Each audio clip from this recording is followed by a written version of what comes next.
To be very on point with that. 3. Oh, this is perfect. So we're in harmony. Okay, before we begin, plug anything you want. Tell us where we can find you, any projects that are out or that are coming up. Okay, so personal social, Instagram, Yadira_Brown. The Vapor Caves is my band. Mr. Prince Corgi is my dog. Those all have an @ in front of them, and you can find all of those on the Twitter, X, whatever, and Facebook as well. Yeah, we got a bunch of stuff out, so I don't know how to list that out right now. We just dropped a remix with XL Middleton that's on Star Creature Records. Shut the fuck up. For Sacrifice. It's so good. I'm already going to cry. He's a genius. And we just started. I can't. I have tears. I have a place where I was going to start crying. I was going to force it. Hollywood. But I wasn't going to. I can never force my emotions when I'm around you because you are a well of energy that is calm and serene, and it just draws it out of me. But I can't promise that I won't. I already feel a little verklempt. But let's go on. Shit. Okay. No, I know. Let's Don't do look me it. in the eyes. Here, we'll do the interview like this. So, a breathing exercise. Okay, we're gonna cry. Box breathing.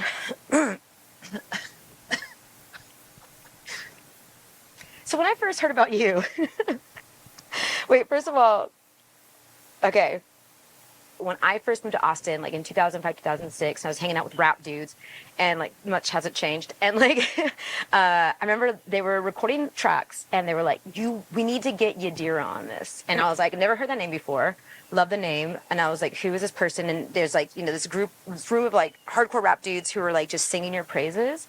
And, they were like, she was on Smoke and Old Dominion and like these other things. And I think like the very next week we were at a show and then you got on stage and you sang some songs. I was like, oh, I fucking get it.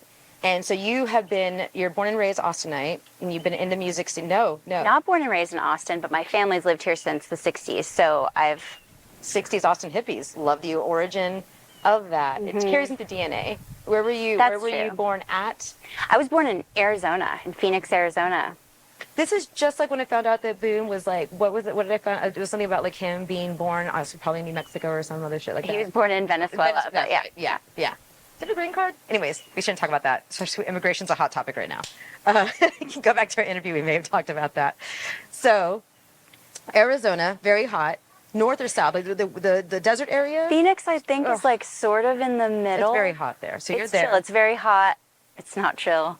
It's dry heat though. It's not like here. It's not like humid heat. Yeah. You still want to die in it. I do. Whenever I went. I was really little. We lived there till I was like 5. We moved to LA. So I kind of spent my childhood in LA, and then my formative years here, like from middle school on. But I was coming to Austin like since I was a baby to visit family, and my mom and I went to the same high school. So it's like I do feel like I can claim I think it counts, right? Like I grew up. Like, I moved around, from San Marcos, where I was born, Utah, and then I was in Southern California also until middle school. I came to San Antonio middle school. So I was living in, like, Loma Linda and San Bernardino area, those two places. Really? Yeah. So, and then, came here. And it is a whole other life. When you leave your elementary and then you come here for, like, a whole other... God, it was a totally different world. And then you're just like, you already hate yourself for existing as a middle schooler, right? Like, that's, in my experience, it was the worst possible time to move somewhere as a child, Trying to, like, figure things out and understand how humans act and, like, how to, get in there with them. But we made it. And we're here, and we have so many things to talk about. So it's 2005, 2006, I hear about you. I see you perform for the first time, and I'm like, wow, I can understand, what the power was here and the draw. You told me a really cool story about how you first got on stage a couple years ago. Could you tell us that? It had to do with, I think it was T-double, no, it was Bavu or T-double? Bavu. It was Bavu, right. So I had met him through somebody I was dating, but had like been hanging out, smoking some weed and singing some songs. So he like knew I could kind of sing, and I used to go to Hip Hop Hump Day religiously, which was every Wednesday night at the Mercury, which was on 6th, which used to be the Parish, which isn't the Parish anymore. I don't know, it is like Bikinis or something like that now. But yeah, it was an improv hip hop weekly with a bunch of rappers and amazing musicians where I met D Madness. And just one evening, the fellas were rapping and I was in front of the stage, and Bavu just like looked at me and sort of like handed me the microphone. Like he was just like, "Do you want it?" And I was like, "Okay." And so I took it. And so I'm like pulling it in front of the monitor and singing like a little ooh, whatever, you know. Yeah. I don't know. You're vibing, Probably jazzing, sucked. freestyling. I don't know. Yeah. But like a bunch of people were turning around like on stage like, who is that? Like, Yeah. where is that coming from? You know, Hip Hop Hump Day was one of the reasons I moved to Austin. I remember talking to Nick Knack about this because I was like, you know, needed a hip hop scene. Austin's hip hop scene was thriving at that point. And, you know, what you just mentioned also about like, you know, somebody on stage handing the mic. I mean, I haven't gone to a lot of rap shows in a long time, or like, you know, I love what Bubs is doing with, you know, Rather Unique. I love what they're doing. Like that is, you know, very chill, and I could see them doing something like that nowadays. But I feel like I haven't watched that kind of community experience with shows in a long time. Like where somebody's like, hey, just come up here and like MC really fast, or like just come here and like sing this song with this really, unless it was pre-planned. Like again, very improv, which is really cool and spoke to a lot of people's talents. And, you know, what do you do next as you're growing in that scene? So, I mean, maybe I did like one other time where, you know, they invited me up and I like did some little freestyle like vocalizing, but that led to D Madness and I writing a couple of songs. So D Madness project was basically him on like 3 different instruments with like a sax player and like maybe some MCs every once in a while. And he and I wrote a couple tunes that was like added to his set. And so one of the Wednesday nights ended up being the after party for like a Wu-Tang set at Stubbs. Yeah. It was an early show because it was on a Wednesday, so it let out early, so like everyone came to Hip Hop Hump Day and D Madness was opening, and that was my first set ever. Oh, wow. Was like walking out on the stage and seeing like a pretty packed house because everyone came over for the after party, and we did like 3 tunes, and then he and I just, you know, played a couple shows together here and there. We ended up playing South by together that year. I want to say that was 2002. Break this down. D Madness is a multi-instrumentalist. I want to say you might know him from playing bass on a lot of projects. He's also a drummer. He's also a producer. He produces on an ASR. He is a member of the Kill Tony band. Oh, I didn't know that. Yeah. So that's, I want to say, you know, more people might know him from that currently because it's so popular, but he's been playing music in Austin and, you know, Dallas and China and all over the world for at least 2 decades. Yeah. I mean, that was what, 2000? 2002. 2002. Mm-hmm. And when did y'all get into the project then? Because now I know what y'all... So we did some D Madness project songs. I moved around a little bit. He, you know, like I said, like went to China. He did a couple of tours with some other artists. I want to say Florida, maybe. I don't know. We have to fact check these. I'll give him a call later. But so I want to say around 2010. Okay, let me backtrack. We really started in 2001. I think we maybe started performing in 2002, but we became friends, started writing in 2001. So around 2010, 2011, I know he was back in town. We started hanging out. We started writing new stuff, and we decided to form Tenure. Yes. Based off of those initial first couple of tunes. But it was a little darker. It was a little harder. I was rapping a little bit, and it featured some harmony blares, background vocals. We had keys, we had bass, we had 2 guitar players. It was, you know, a pretty full project that played out a lot. We just started playing out like a lot. Yeah. Yeah. And you had opened for some of like... We got to open for some like really amazing artists. I feel like Austin was just... I don't know, it was a really good time for it. Maybe really was, Austin was just small enough, but we opened for Shabazz Palaces, we opened for Talib Kweli, we opened for Kendrick Lamar. Yeah. Which, like, I can't even believe I get to say that in this lifetime, but yeah. It feels like I'm going to cry again. And we never released anything. We released one song on SoundCloud that was, you know, It was all right. I don't think it was any of our favorite tune. I think it was just the first one that we recorded and Yeah. put it up. But that was like the SoundCloud era. Like streaming wasn't even a thing really. So, you know, you just put your stuff on SoundCloud and saw how many likes you could get, you know. That was kind of the way of like quantifying any reach before actually putting out a project. We played festivals. We did lots of shows in Houston. We did some traveling around, you know. And we actually recorded most of an album, but it has never been mixed or mastered or released. Oh my God! So it's like a Prince situation where he has all these things in the vault. And, like, will we ever hear them? Probably not from Prince, but maybe we'll get that eventually from y'all, because that was a phenomenal project, and it came right after LAX had disbanded. Right in LA. And so this is also like to give people an idea, like we're going in the indie sleaze era, and I think like right when you and Tenure were together, y'all were coming kind of out of that indie sleaze era, but you and LAX were, who was in that band again?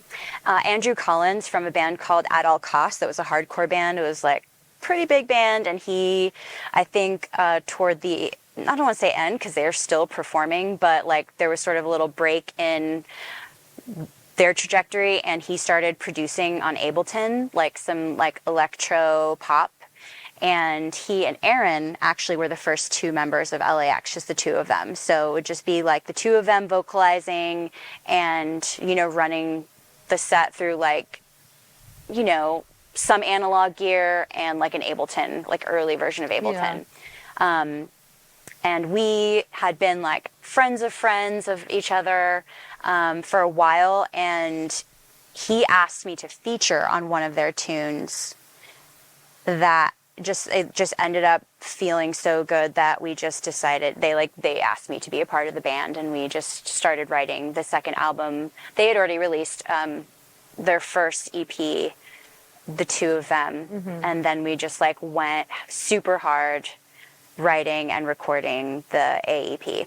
How were you processing like what your creative path was? Because I think that we've spoken about this, or even if I remember like watching you being apprehensive to own your power, being apprehensive to kind of step into, I mean, maybe I'm just like pulling stuff out of the air that's not true, but if you want to, I don't know, expand on some of that. Because again, like you're starting in 2001 going. I will say that like, wanting to make music, like one's whole life, right? Of course, I wanted to make music or have been singing or whatever for a while. But I think that first initial couple of things I did with Dee really came from this like love of hip hop and like what was happening at the time, both with production and with lyricism, like made a huge impact on me, like in my teenage years. And so kind of coming out of like the late 90s hip hop, trip hop, like, all of those things, sampling and like super idolizing rappers, and lyricism. It was such a great era. Like also like neo jazz in the middle of that too. Everything, all of that fusion, right? Right, yeah. Bavu, like, all of these things that kind of end Poetry. Up coming together. Sorry. Oh no, there are rooms in the house. But anyway, so, but at the same time, like being an 80s kid, I also grew up with like a lot of like pop, like funk pop, like New Jack, like all of those things, right? Like we're pretty heavy in the influencing. And I think there was also like a little bit of like a poppy indie vibe from growing up in Austin. Yeah. So it's like there's all of these different things happening that like influence you and like develop this like love for music before you're even making it. And it's like, what am I going to do? What's like the interpretation of me musically when I am so in love with all of these things? And so I had a couple of projects that never really got off the ground with different people that were just straight up like singer-songwriter. Like they would play guitar and I was writing catchy pop shit. But that wasn't really me either, So like I couldn't really fit in that world. And like when I was around it, I always felt super fucking awkward and weird, It's like, that's just not me. Yeah. Because I have all this other stuff too. Never really in the country realm, sorry. Love some things, but, it's just not the direction I was going to go. And so when LAX offered this, like, hey, want to write some, like, super poppy, dancey, like, sweaty indie sleaze vibes? I was like, yes, let's do that shit. And it came really easily in the way that, like, we worked together on those songs. I felt like it was just like, let's just go. This is so fun. And playing the shows was so fun. And I think at that time in Austin too, like, there was such a cool, like, mix of everything in the local scene. And it always comes down to 7th and Red River. Oh, for sure. In every conversation about all these different genres that I've been a part of, like, sure, you can go to 6th Street and fucking party, but, like, if you want to go see some music, there's like these bars and places where, like, you can hear all kinds of different stuff on any given night of the week. And, like, if you're cool and you're down and you, like, actually really give a shit, like, these people are all actually friends too, and, like, know and love each other. And so it was like this cool, like, I don't know. No, there was an era, like, where I'd be like, I gotta go to a metal show, I gotta go see my friend's DJ, and then I gotta go to a rap show, or, like, you know, like, something, like, singer-songwriter, whatever. And it was like 3 shows in one night that I had to hit, and, like, blah, blah, blah, blah, blah. And that's totally normal. Yeah, exactly that. For most people. And I think I remember, like, realizing that maybe towards the, like, you know, unfortunately, like, maybe towards the tail end, and be like, damn, like, we really can go and hit up. I think that right now it almost kind of is getting back to that. I've definitely had a couple nights like that where I'm, like, doing different genres all in one night, but it certainly isn't the same. But you know, things kind of fall back into what they were, so maybe we'll get there. I know. I think economically we're hitting the same places in the sleaze era. We're not going to talk about that, though. I don't go out because I am tired. I like being at home. But yeah, I think then I think toward maybe, you know, the end of the indie sleaze era, there was, like, a little bit more of experimental, like, jazz, hip-hop stuff sort of bubbling again. Mm-hmm. And that was really interesting. And the idea of doing, like, sort of just weird... I've always had this thing for just, like, kind of weird, dark chords. Yeah. And, like a, you know, strong femme voice in front of them. Right. So I think that was where the idea for Tenure was initially, like, okay, like, sort of Portishead-y, sort of, like, underground rap vibe. Portishead, who is, like, I mean, I know that Beth Gibbons and Portishead Project is entirely one of your major inspirations. Mm-hmm. I stan. I am the Portishead stan. None of you stand harder than me. No, don't try it. And then also, you know, sorry, guys. Like, Applied Pressure, and y'all did. We did, which is also kind of sacrilegious, but y'all did a really good job. They did all of very was it special. Dummy? Was it y'all did the entire Dummy album, or was it only, like, a couple songs? No, we did songs off both the first 2 albums. Yeah. Mm-hmm. It was initially the DJ Shadow tribute that Applied Pressure did, and they invited us to join on the singy parts. Yeah. And that went off, and then we just, like, were like, let's pay tribute to a bunch of trip hop artists, you know, because nobody's done that yet, and people really appreciated it. It was cool. Yeah. It gives us, you know, first of all, to catch Portishead difficult. You know what I'm saying? Like, it's like, I mean, I luckily saw them once. I saw Beth Gibbons once at a Coachella, and I had to wait around forever. It was, but, you know, I also knew, I was like, I'm not going to ever probably see her ever again. Maybe, you know, who knows? And I think at that point they hadn't even done anything out in, like, so many years. Anyways, all this to say, great influence, and I think it very much matches the vibe. When you're talking about doing, like, you know, dark chords, you're a water sign. Yes, I am. I'm a Scorpio. And, you know, exploring the dark underworld. And D is also a water sign. D Madness, he's a Pisces. Oh, which is, like, also hugely creative sign. I'm a Cancer. I just cry and make pies. They're yummy. But, you know, yeah, you swim in the deep, dark ocean. And I think, you know, that's what led to it. The ASR sound, like, there's just so many things that were like, oh, this feels really different than anything else I'm hearing. Is he but on like ASR 10, or what is he? Yes. Really? I haven't seen one of those. Like, he still hasn't. They don't make those anymore. No, they don't. He takes very good care of his. That's really cool. Because, you know, there's only a couple people that really can work on them too. I tried for a little bit.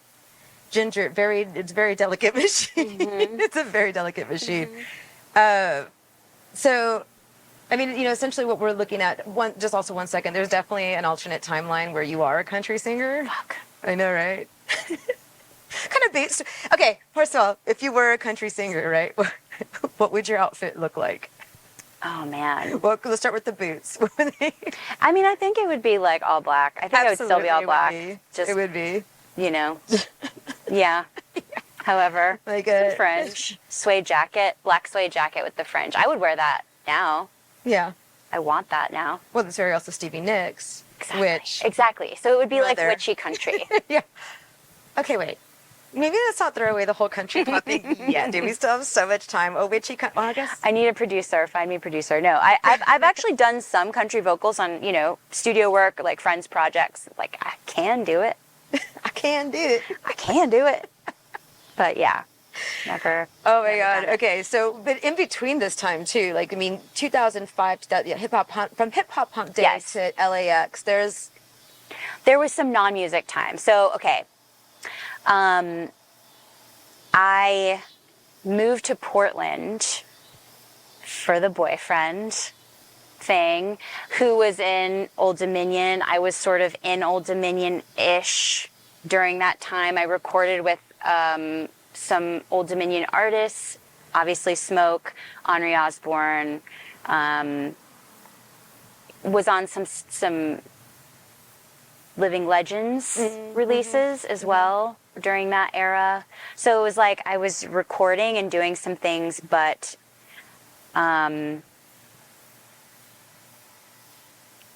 think when we started to gravitate towards each other was when I had moved back here from Portland, and I met the Assassin Dynasty folks from San Antonio. Yeah. Who were new in town, who were going to this music school that I went to called Media Tech. We all went to recording school there. It used to be in Arlen Studios, which is, you know, around Music Lane in South Congress. And so I met them there. Also, you did some music with them too, because you did the vocals on this amazing track, which was sampled with Jill Scott. I'm just remembering it all right now. The Jill Scott Heron. There was I can't remember the name of the track, but I think Taz was rapping, and it was a very sweet. B-Girl. It was called B-Girl. And that's why it reached you. Yeah. 'Cause you're B-Girl. Remember he threw away, then the verse you mentioned that he threw away your shoes, and I was like, don't ever throw away a B-girl's shoes. Like, oh my God. But it was a very, I don't know, can we even find that to this day? I would still. I feel like it's out there somewhere. It's probably on the YouTube somewhere, maybe a SoundCloud, maybe. Yeah. So you're linking them, now you're getting back into music, right? So. Yeah. I learned how to record myself also. So I got Pro Tools, and, you know, that was that era of like, okay, I'm not going to like wait around for studio time and like, when can I afford it, or when can I, you know, find someone who will be nice to me? I was like, I'm going to learn how to record myself. And so that was that. It was like, we were in recording school together. They were working on some stuff for their records. I went in and did some vocals. So I got to actually record at Arlen the first time doing Assassin Dynasty stuff, which is cool. What was it like learning how to record yourself? Liberating. Yeah? Once I could actually get it to sound like something. Yeah. You know what I mean? With like my little setup. Right. So liberating, because you know, I'm a bit of a perfectionist. I have a Virgo moon, and also am like super embarrassed in my human form and in my capabilities. So typically I don't want to like, you know, sound bad in front of other people, which doesn't help when you're trying to record, because sometimes you sound bad. Yeah. And you got to try it again, like do it a little better and be like a human about it. But it took me a while. So it was nice to be able to just like do it alone, get my kind of understanding of that world. Also learn about the things that I liked about my voice and how to get there before I just, you know, walked into a studio and was like, please help me do this thing. I have no idea. You know, it gave me like a little bit of power over my own art that, you know. Yeah. Like, you know, the reason why I'd ask you, like, what was that process like? Because people usually don't want to hear their recorded voices. as well as It honestly became such a stim. Like, it was so stimmy. It was like, oh, what? I can like repeat this until it's perfect and like just scratch this itch right now without any of the awkwardness. Like, and it's totally in my hands and I can go as fast as I want. You know what I mean? Like, I don't have to politely ask someone to please start the track over. Like, I can just be like, bitch, do it better. Fucking click the mouse and like, you know, whatever. Like, just get in that like weird part of my brain that, you know, is just so stimmy and like makes you feel like hyper focused. And yeah, I love it more than many things. So really, people say, you know, like, find the thing that you love and let it kill you or whatever. And I never really understood that too much. Find the thing that you love and let it kill you. And I just never really I'm not sure a man thought of it, but like, find the thing that you love and let it love you back. Let it love you back, right? I'm speaking for myself now to receive love. Don't let me. I love you. I love you so much. Okay, so we're moving into like, I mean, this again, this is like, I don't mean to be pushing this down the line, but there's like, you come in back from Portland and then you learn how to record, and then you're in a band, you're doing extra vocals, you're doing backup, you know, LAX disbands, you're in tenure, and then immediately overlapping with tenure, you get into Keeper. Yeah. Right? Yeah. But who had the original member of LAX in that? Yes. And so, you know, how did Keeper? So the singers from Tenure, myself, Aaron and Lainey, we formed Keeper, just sort of like, you know, it's hard to, there's sort of a different world between like a performing musician who is gigging like full time versus a project that is more like studio focused. And so Tenure, you know, while we did some recording, we were really gig focused. Like, we practiced sometimes, but mostly we were just gigging. And like, you know, if we had a new song, we would practice it, and then we just play songs out, and we just had like this, you know, like repertoire of songs, and we got some really good gigs. And I think that's kind of the climate of what was happening with Austin. And like I said, it was like the SoundCloud era, so there was no streaming. So the idea of like investing a ton of money into a release wasn't really possible. Even with my capability of recording vocals, I couldn't record a full band. I didn't have like a studio, you know, that was accessible at the time. And we were all either full-time gigging musicians or part-time gigging musicians with a full-time job. Like every single person in the band. So that was really hard. When we decided to do Keeper, it was like we were three friends. We could record vocals in a home studio, and we were meeting producers who had like really, really interesting beats. So, you know, we were interested in kind of like developing that. But we started just writing to like really basic drum loops or like garage band loops that we would find. Yeah. Or like I would just do like a couple of little, like a bass, like root note sort of plot out of chords, and then we would write over that. And one night we were approached by Lorenzo, who was working at Dub Academy. Benzo, you know, was running Dub Academy at the time, and he had this idea of marketing Dub Academy more to like producers and songwriters, not just DJs, because they were offering Ableton classes. So, you know, he had heard that I recorded myself, maybe because I was, you know, just talking about it a lot on the internet or whatever, and was like, what would you guys want to maybe come in and do this, like, do some classes and meet a producer affiliated with Dub Academy and, you know, do a remix contest to like help us promote this new curriculum, which was, we were like, fuck yeah. Of course we want to go take Ableton classes and like learn all this new stuff and, you know, work with some cool producers that we had been like fans of, but had never had the chance to work with before. So long story short, I wrote this song called Bad Doctor to a drum loop, and Ben's pitched it to Boom Baptist. I'm smiling so much because I just had lunch with Benzo and he brought this story up. Was he like, I'm the one that made it happen? You know, because he was like, maybe I'll drop you up, just hang out. He's like, I would love to be a fly on the wall for this interview. And he just like adores you so much. Oh yeah. Yeah. It's just always on point. As a matter of fact, he was like so instrumental in that even happening. So because we had that opportunity, we had to pick a band name, decide to be a group, figure out how to perform like without a band, like in this new context where all three of us were sharing the lead. So that was the point, was like in Tenure, I sang lead and they sang backup parts that I had written, like stacks that, and it sounded amazing. And they did a lot of heavy lifting, and we would even write in some little solo parts for them so that, you know, there would be a little bit like of an opportunity to kind of showcase them more. But with Keeper, we all wanted to do some lead parts. So the point was to kind of write stuff that could work with all of the voices, or like certain voices individually, and make sure that the other two could back up. Yeah. And I know it doesn't like seem that complicated, but No, your harmonies were almost, I mean, the part about Keeper, right? Like, I mean, besides the, again, Dark Chords production, you know, very siren-esque. well, so Aaron and I were, you know, singing together in LAX for a couple of years, and then a thing that we skipped, so from the Assassin Dynasty beta player Parking era that came from that group as well. So Parking, Ibrahim and Nikki Luna were a hip hop group that opened for like Wu-Tang. I mean, so many like, Yeah. I'm sorry, I'm sort of like fumbling this, but like they did a lot of gigging as well at that time, and I featured on some of their stuff.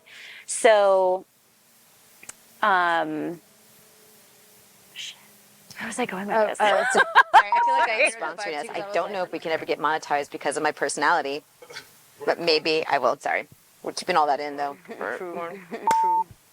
So you and Keeper, like, y'all harmonized really, really well. I remember being blown away. And again, we talk about how easy it is. But, you know, you were also in a project. Were they in the project with you with Parking and Beta Player? So I sang with Parking at a couple of shows, and I would do some of my songs as well to open up. And so Lainey actually would harmonize with me on those. So she and I had been doing that. Aaron and I had been in LAX together, and then we were all in Tenure together. So we had, in some capacity, I'd been singing with either or both of them for like a handful of years. And Parking, who was Ibrahim and Nikki Luna. And then Beta Player was Pax and you, and who else? Taz played drums. That's right. Alan was on bass. Shout out. Or guitar. Was I it love y'all. Guitar. Yeah. It was a time. Yeah. That was a fun time. Beauty Bar was popping. Beauty Bar. Everybody was was performing at Beauty Bar. The original. Were the original Beauty Bar? Was like for LA the original Beauty Bar? Which one was it? It couldn't have been Austin as the original Beauty Bar. No, I think it was Brooklyn. Brooklyn or San Francisco. And Brooklyn's still open as Beauty Bar. Maybe? I don't know. Yeah. But anyhow, so you're working with them. Y'all come into Keeper. Where did the name Keeper come from? Keeper was like, we were all just smoking some weed and trying to think of a band name. You know? Love it. Honestly, we did some research on like the way certain words sound or feel in your mouth. Like we read a bunch of stuff about sound and shapes of words, and I can't even cite like what we were looking at, but we just, you know, like a Donnie Darko cellar door situation. Wasn't that like a similar, which is still, I love that. It's not romantic. It's not cool. It wasn't like, oh, it was like associated with some special thing. Like we honestly were just like, it was that y'all had been in so many bands and y'all are for keeps, right? Like it's like, well, we've been together in all these different bands, but we're keeping each other like as in this next project. That's kind of I love that. That's not what, yeah, that's how I interpreted it. Let's go with that. Yeah, that's gonna be my answer from now on. Yeah. When I get asked this in I an do like interview. words, different words. We had just been in so many bands. The stemming thing also is that, like, you know, like the way the words. That's feel what I'm in your talking mouth. about. I think it was a little bit of like just a weird like brain thing where it was like what would sound good and feel good and is concise. It has a positive, because anything that's a keeper, you know, it's a keeper. Exactly. Yeah. Exactly. I like the key keeper. Also, isn't that like a thing? That's like a word. People keep a key. There was a little bit of like, you know, we have a responsibility and we're holding something and we're sharing it, whether it's energy or stories or our feelings or love. Like we felt like there was a little bit of like, we're keeping this and taking care of it, like tending to it. Groundskeeper. Exactly. Y'all did. What was the name of the track that y'all? It's called Bad Doctor was the first track, and it was a remix contest sponsored by Dub Academy, and the prize was like a machine or like like the new version of Complete or something, like some really cool thing that I didn't know much about, but everyone wanted it. And there was like, I mean, I want to say like 50 or 60 submissions, maybe more. So we all had to listen through all of them and pick like the top 3, and there were these prize packages. I feel like Carrie might have won one of the, like he may have Probably been like, I don't think he won first place, but maybe like 3rd or something like that. But there were some really, really cool submissions.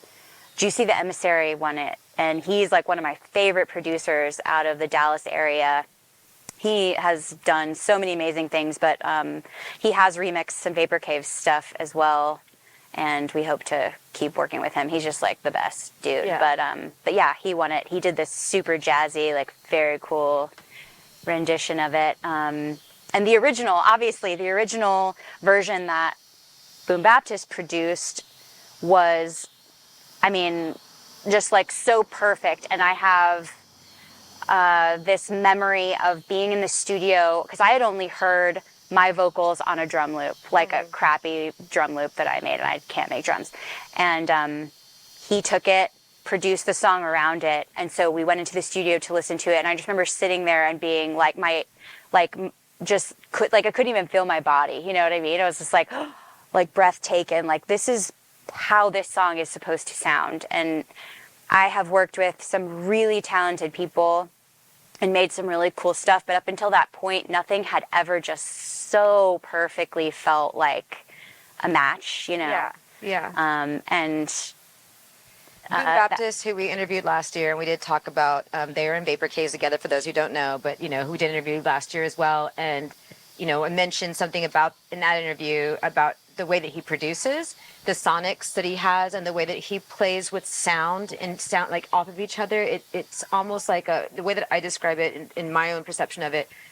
And also maybe because the first time I really heard one of his tracks, I was on like 2 hits of acid and I was laying on the ground, and I like probably listened to it over and over on repeat. But I was like, it's almost like an audio hallucinatory, trippy kind of way that I think that he produces and melds things together, and it really works out. So when we talk about these percussions, like, I don't know if I'm off point with however you're saying, but it definitely is like a carnival of sound that really works together and is very cohesive. But there's so many different intricacies in his production. mm-hmm. Well, hold on. First of all, you did Bad Doctor, but then you also do Happy to Be Sad. Right. So Happy to Be Sad was the first official single release. So Bad Doctor was like a SoundCloud thing. It was for the remix contest.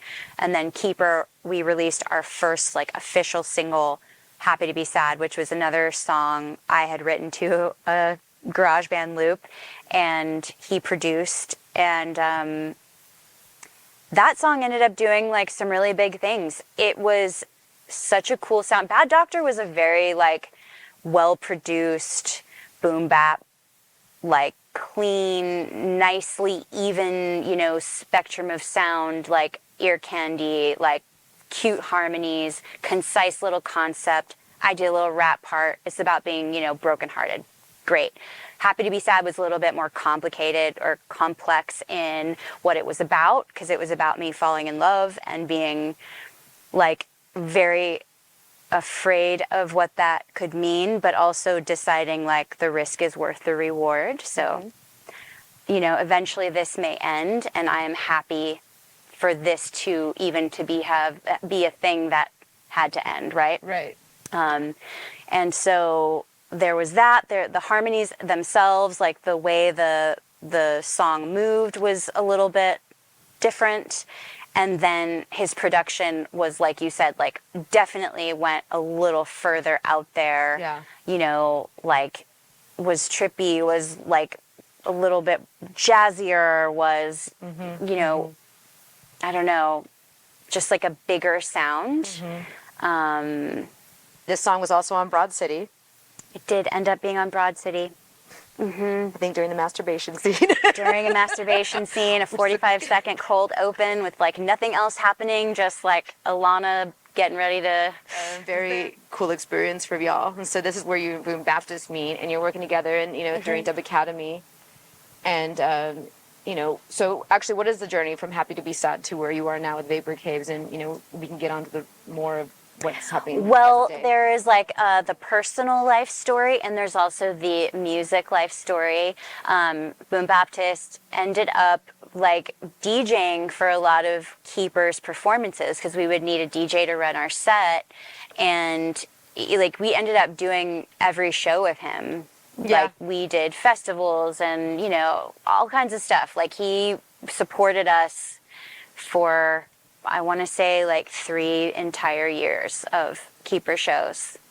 Yeah. Yep, very much. Yeah. I remember when y'all started without him, and I remember what it was like pre-boom, post-boom. Right, because initially we would just kind of like get who we could get to help DJ. Right. And then he stepped in a couple of times and it went so well. He's so musical and he knows like how to do like these, like he just knew our songs well enough to like help us like medley them in the mix, so we could do kind of like it would sound more like a DJ set. It wasn't like we were playing a song, stopping, chatting about it. It was, you know, kind of more in line with a lot of the DJs and producers and electronic artists that we were really interested in and like playing with. So, you know, that's how our set felt, which was great. Was really great. And he would even like jump on and do some like guest vocals and fun stuff. And you know, toward the end of Keeper, he and I had started making a couple of tunes just on the side. Like he for Christmas one year gave me a new microphone and a hard drive full of like, you know, 30 beats. And was like, you just write. Like, I know this is what you want more than anything. And this was when Keeper was still pretty active, but I don't know that it was really, like, it had started to kind of maybe wind into a, you know, its closure, and wasn't really giving me the good feelings it had. And creatively, maybe I needed a little push, right? So he gave me this hard drive full of beats, and like half of them were hip hop beats and half of them were funk beats. And he had been kind of messing with like a little bit of like boogie and funk, and just not really knowing where it was going to go, but just because he loves it. And I initially wrote one, like, again, sort of like boom bap, like, you know, lo-fi hip hop, if you will, called I Miss You. Great track. Which, you know, we would kind of throw it on some boom Baptist sets. He would let me come up and like do a little Wonderful track. grabbing of the mic and then peace out. And then we started writing the boogie tracks, you know, and it was like different and really fun, because that was really the music of like my childhood in LA. Right. Yeah. So it was like really easy in a way, but also strange because it was very sort of like genre specific, but not in the way that I had worked with dance music before. I want to say like it sort of took this very like roundabout way to get there. And we had actually both, once Keeper officially ended, I was like, you know what? I had a good run. You know, I really love music, but it just didn't happen for me. Like, I'm going to get a full-time job and just like put this away. And, you know, started looking for a job. And Matt FX, who did the sound for Broad City, who had worked with us with Happy to Be Sad, actually reached out to Andrew and I because season 3 was going to drop and they needed some stuff. And he just asked if we had anything that he could pitch. And it was just the weirdest thing because we just had a couple of tunes and The Chase was the last one that we had written. And it was actually just kind of the weirdest one. Like everything else was like a little bit more like in a room, and The Chase was like a little off center of that. But we sent him the handful of tracks we had, and within a week he told us it was going to be on the first episode. And it was like this weird thing that we didn't know was going to happen that made us feel like, okay, well, we have to release it now. Yeah. You know what I mean? Right. Like we have to like become a band and Yeah. you know, do all the things and release a song. We can't just like have a song on Broad City again and like not do anything, because with Happy to Be Sad, you know, like that song still gets like 200K plays a year. Yeah. For no reason. It just ended up on playlists. People liked it, and people still listen to it. It came out in 2014. Mm-hmm. So, you know, we knew there was going to be a ton of exposure, and we started releasing music, and that was the beginning of 2018, I believe. Mm-hmm. Right. And so you do Feel Yourself, which Bird had mastered. Who mastered? Bird mixed a bunch of it. It was mastered by Rob Murray. Rob Murray, he's the best. He's the GOAT. And also, I just want to say, I didn't shout this out, but Moon Doctor also did some Keeper production. Oh, yeah, we skipped over that. He produced our first album, top to bottom, Moon High. And, sorry, another one, please. Bird, who you just mentioned, Bird Peterson, produced Keeper's EP Corners, top to bottom as well. So those were the two producers, other than Andrew Van Boom Baptist, that we worked with. Follow them on socials, Bird Peterson amazing. and Moon Doctor. Still great friends and my brothers, and I love them. Yes. So you're in Vapor Caves from 2018 to present, yeah. and you release Feel Yourself. You'll take some time to go back into the studio, and then you come out with Dreams? Yeah, Dreams was our first release post Panini. We did that with Austin Boogie Crew, and funny enough, they really just wanted to release, they really wanted to release Bitch to the Boys, which was on our first album. It's the music video that I choreographed. Yes, so we did a cover of Bitch to the Boys by Shack Attack, and we did a video, and it was amazing. And so cute. Yes, please go watch it. But a lot of skits in there too, very funny. They were trying to work out doing a run of vinyl, I want to say it was going to be a 7-inch with Bitch to the Boys and another song. Bitch to the Boys didn't work out with on the licensing side. And so we created Dreams, and we got Jackie Venson to play on it, which she just murdered it. It's so good. Her parts are crazy. And and then we also wrote Either Way, which is the B-side for that release. And that ended up being a double single. We did 2 singles with Star Creature from Chicago. We did the covers. We did Messages from the Stars, and we did Knock You Out. Those did great. And then Sleepers just put out a double single 7-inch with Go My Own Way and Faith. Yeah. Yeah, this year. Okay, so when was Faith? When was Faith just released? Just a couple of months ago. Okay. Yeah, in June and July. And so now the XL Middleton project comes in. Also, by the way, just want to say this as well, because as a birthday gift, Boom had given. We were all together. We were on an island celebrating your birthday. Oh God. Okay. Yeah. And as a birthday present, Boom comes out. We have this huge sound system out there, and he's like, I want to play this track. I got it mastered, I think was his thing. He's like, I finally got it back from the studio. He plays the track, and well, all of a sudden, the second verse happens. There's this little breakdown part that's supposed to go into a B section to go back into the chorus, and I hear this voice rapping, and I'm like, I know this voice from my entire life. What is happening? And he shows me the phone, and the song is labeled What For featuring B. And I'm like, it just takes me a second. And it's the night of my birthday. We're in Isla Mujeres, Mexico, overlooking the ocean, sitting on the edge of a pool. It's just the best day of my life. And I'm 40 years old. And we're just there. And he does this, and my brain could not understand for a few seconds. I just what is happening? Yeah. And I realized that he had, so this is big news and very important, and I don't know. Yeah. I mean, this is a huge leak, because people don't know about this, and we don't know when it's going to come out. Oh. Well, we can cut that out.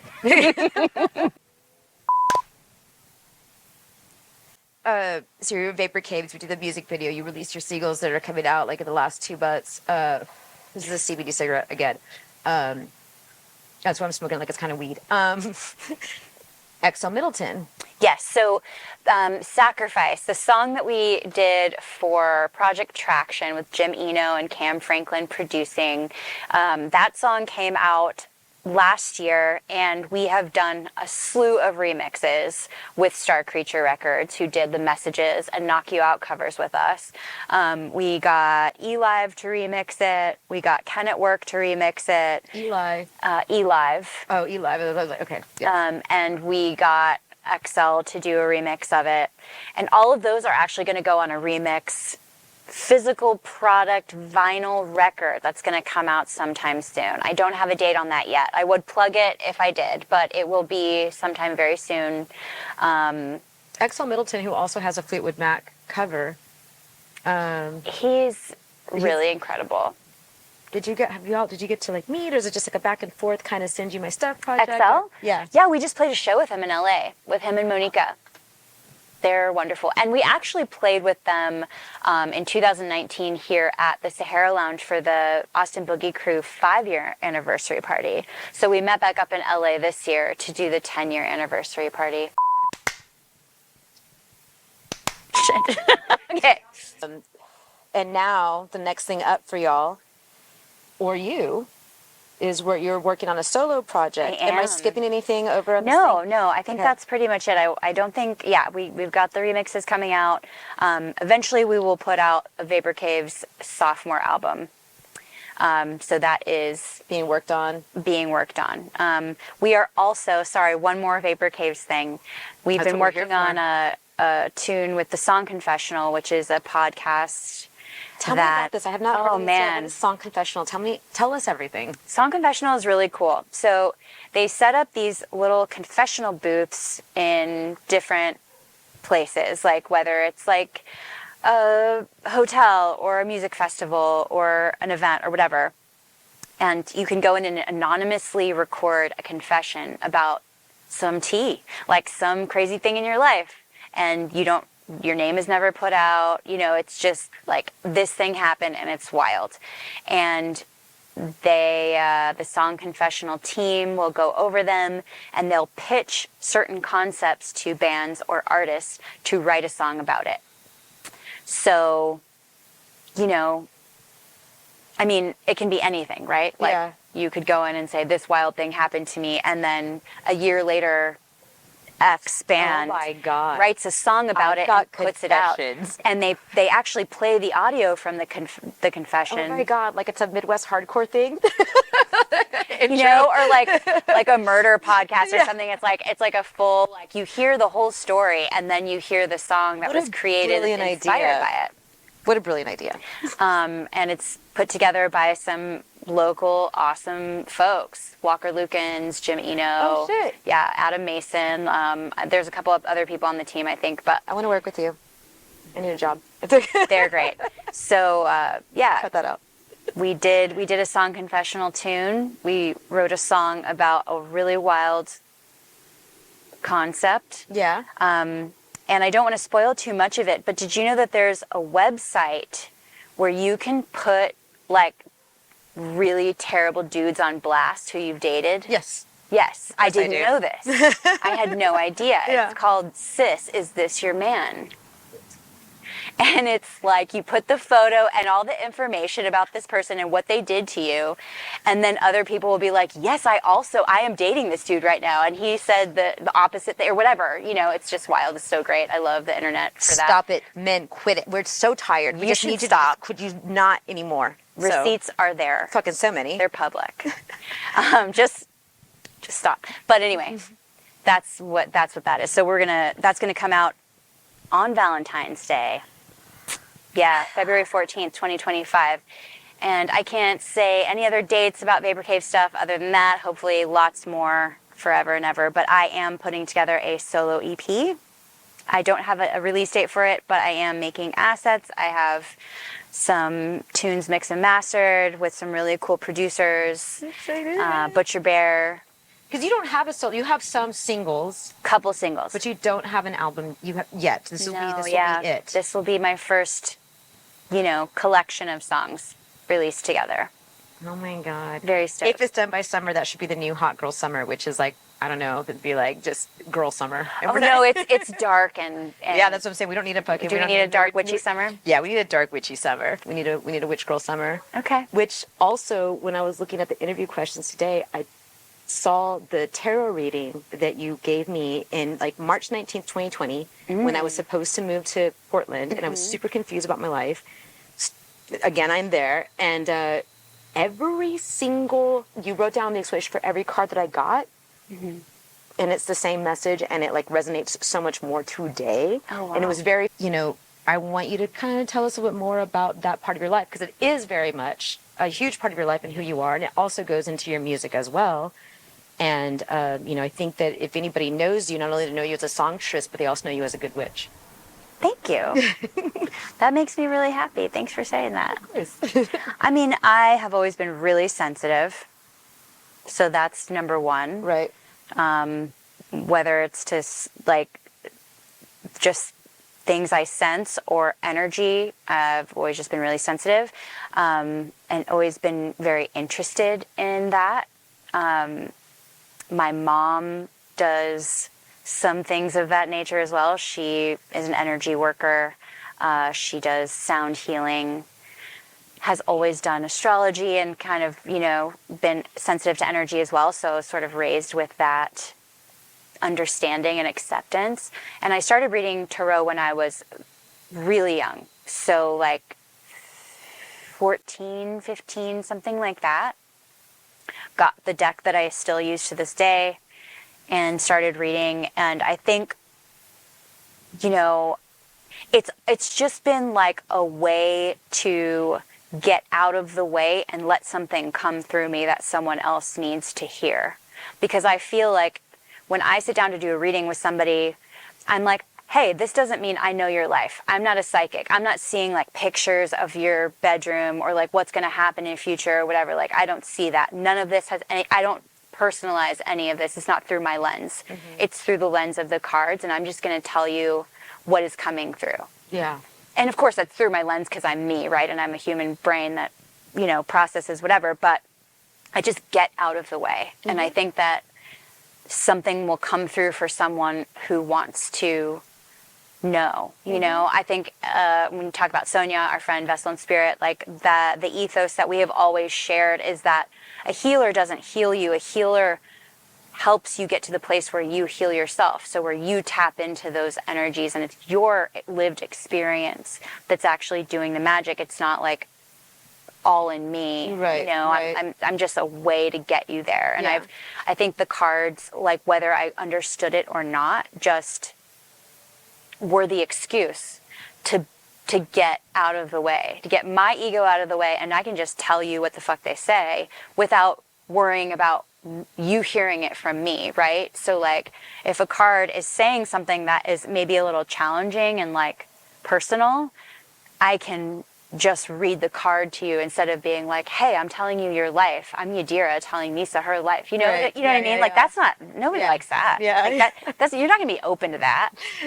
Where's my resume? Like where are my credentials? Right. You know what I mean? Right? Exactly. And I think that ends up kind of being a weird thing when you go to someone for a reading. I think that sometimes when it's too much through the lens of the ego of the reader or practitioner, that's when I'll become cynical because I'm like, is this real? Who are you? Right. But when there's almost like, I don't know, it's like almost just like a channel or like you just, you know what I mean? You kind of feel that clean message come through, then it's for you. And that's what I want to provide with tarot. So I don't do the like, oh, I'm like pulling a card on Instagram and like I have a tarot page or like any of that. I have a couple people who will ask me for readings. And, we do them and they're helpful. And that's all that matters.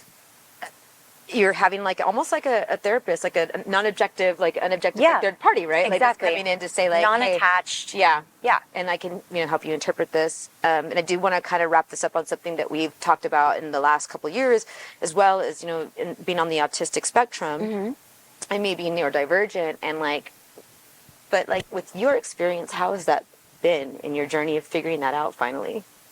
I think it makes so much sense. Like in so many ways, which is obviously why I knew it was the truth when I knew it was the truth, like with every fiber of my being, even down to singing. I think I learned to sing and make music because I couldn't communicate with words or process language as quickly and as like socially adept as other kids. And I wasn't doing it like normally.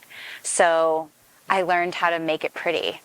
And I learned how to express it or to identify it, you know, musically. And being hypersensitive and really like hearing music on a deeper level than other people kind of came along with that. Mm-hmm. And I think that has to do with tarot, because for me, that's like a really natural way of being.